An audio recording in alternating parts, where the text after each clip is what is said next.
Kenalkan, nama saya Fisiapa Magdalena, tim 2419014. Di sini saya akan menjelaskan tentang epistemologi bayani, epistemologi irfani, dan epistemologi burhani.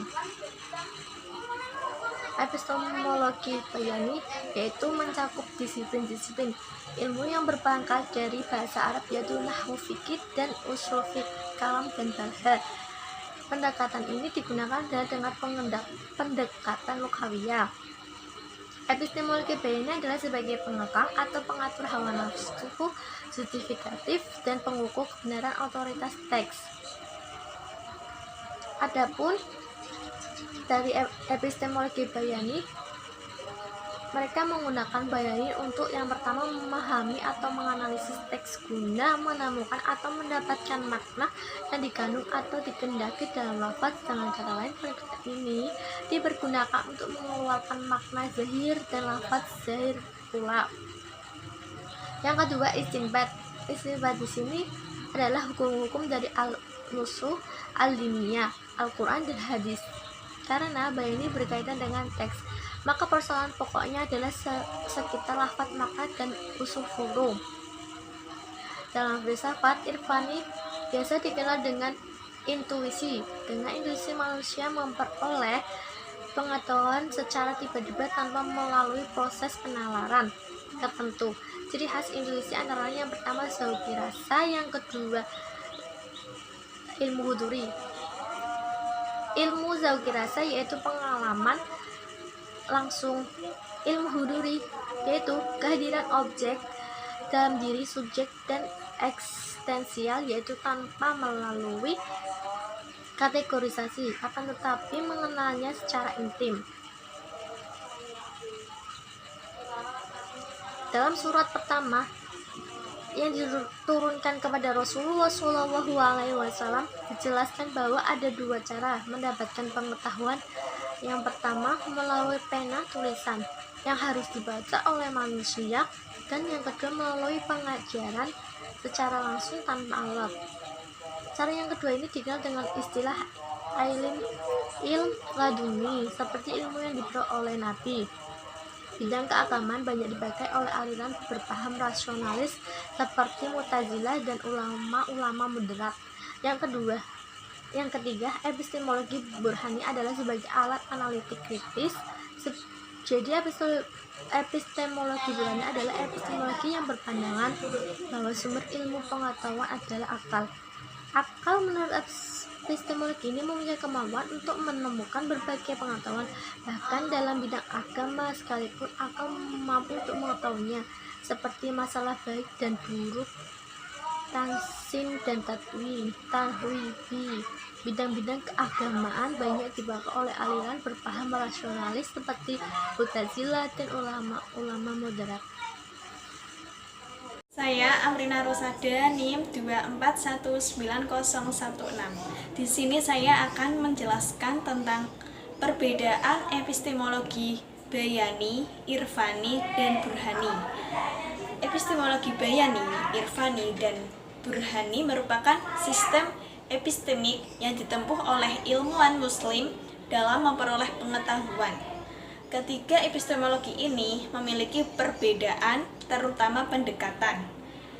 Adapun bayani lebih menekankan kepada pendekatan teks melalui kajian-kajian pengetahuan di masa lalu, karena mereka yakin bahwa karya tersebut mampu memberikan jawaban terhadap permasalahan modern.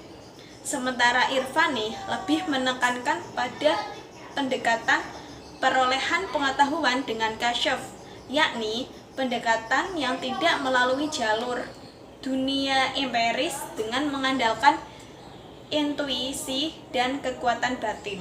Sementara burhani lebih kepada pendekatan filsafat dengan mengandalkan rasionalitas dan kausalitas.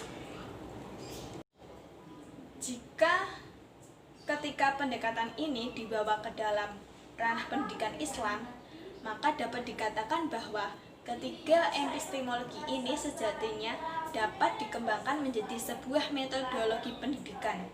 Pada kenyataannya, memang ketiga jenis pendekatan ini sebenarnya sudah ada dalam metodologi pendidikan Islam.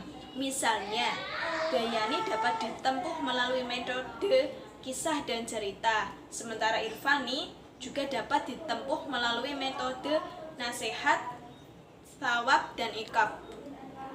Dan Burhani dapat ditempuh melalui metode amsal, tanya jawab, dan diskusi.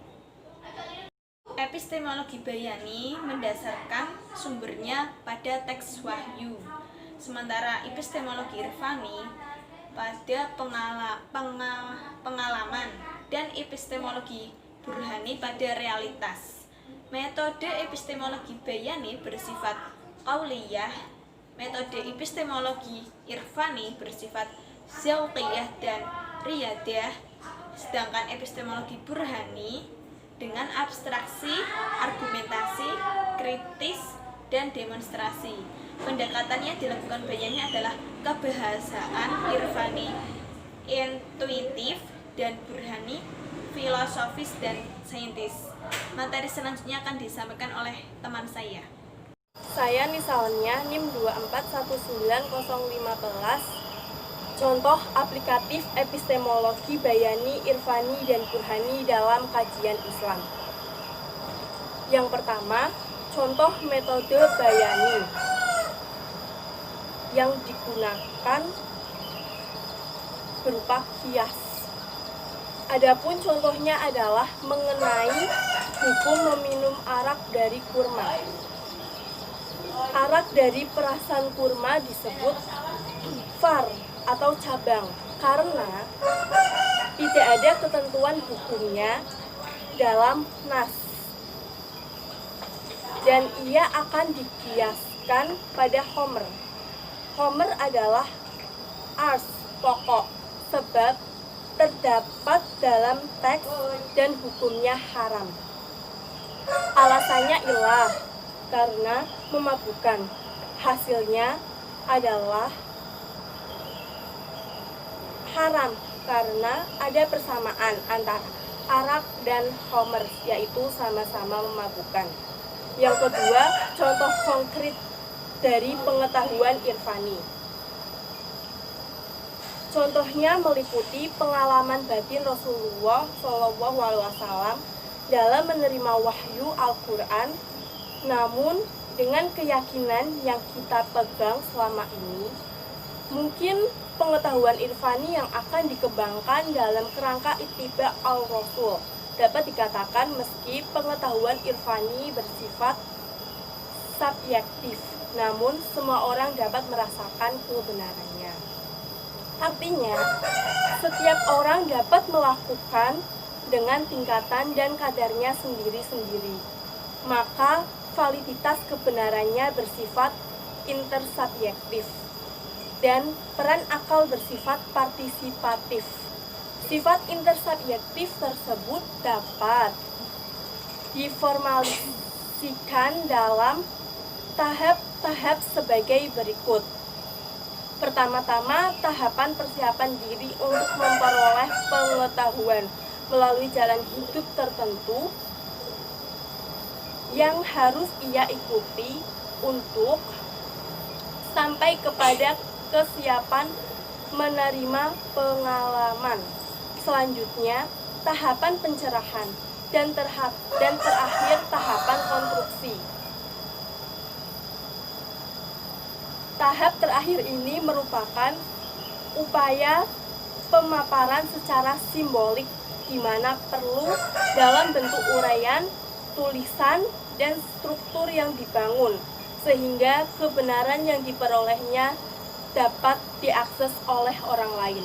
Kemudian yang ketiga atau yang terakhir, contoh dari pola berpikir Burhani. Contoh dari pola berpikir Burhani adalah ketetapan mengenai kafa'ah Imam Abu Hanifah di Baghdad yang merupakan komunitas campuran Arab, Persia, dan Turki. Menetapkan peraturan tentang kafa'ah dalam hal kekayaan dan status dalam akad perkawinan. Sementara di Madinah yang tersusun atas masyarakat yang lebih homogen, peraturan pernikahan seperti itu tidak dibutuhkan untuk sebuah alasan yang sama. Budak memiliki hak atas harta kekayaan di Baghdad, sementara di Madinah mereka tidak memilikinya. Terima kasih.